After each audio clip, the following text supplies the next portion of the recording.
నవదీప్ అనే నేను ఇందు మూలముగా యావత్ తెలుగు ప్రజానికానికి తెలియజేయనిది ఏమనగా, బిగ్ బాస్ అనేది సమాజాన్ని రిఫ్లెక్ట్ చేసే ఒక స్మాల్ స్కేల్ మోడల్.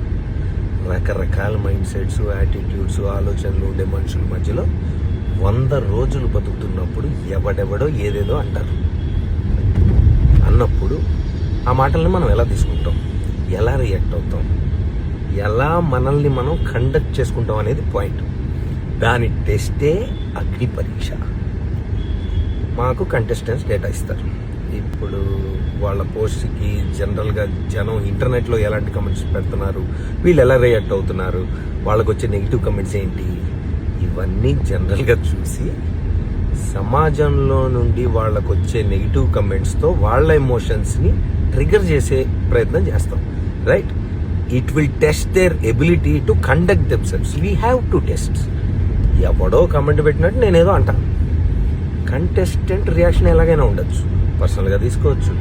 మీ ఒపీనియన్ మీది, I like what I'm doing, I will continue to be like this అనొచ్చు. అసలు నువ్వెవడరా నన్ను జడ్జ్ చేయడానికి అని కూడా అనొచ్చు. అది different people will have different approaches and reactions.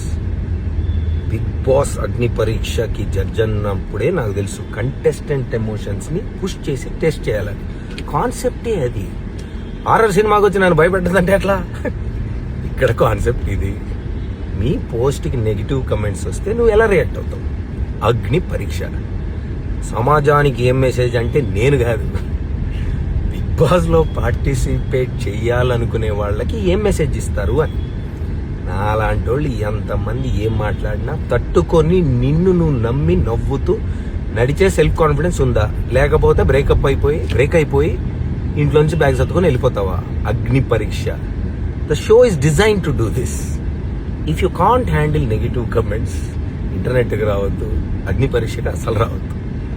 Heat will only increase.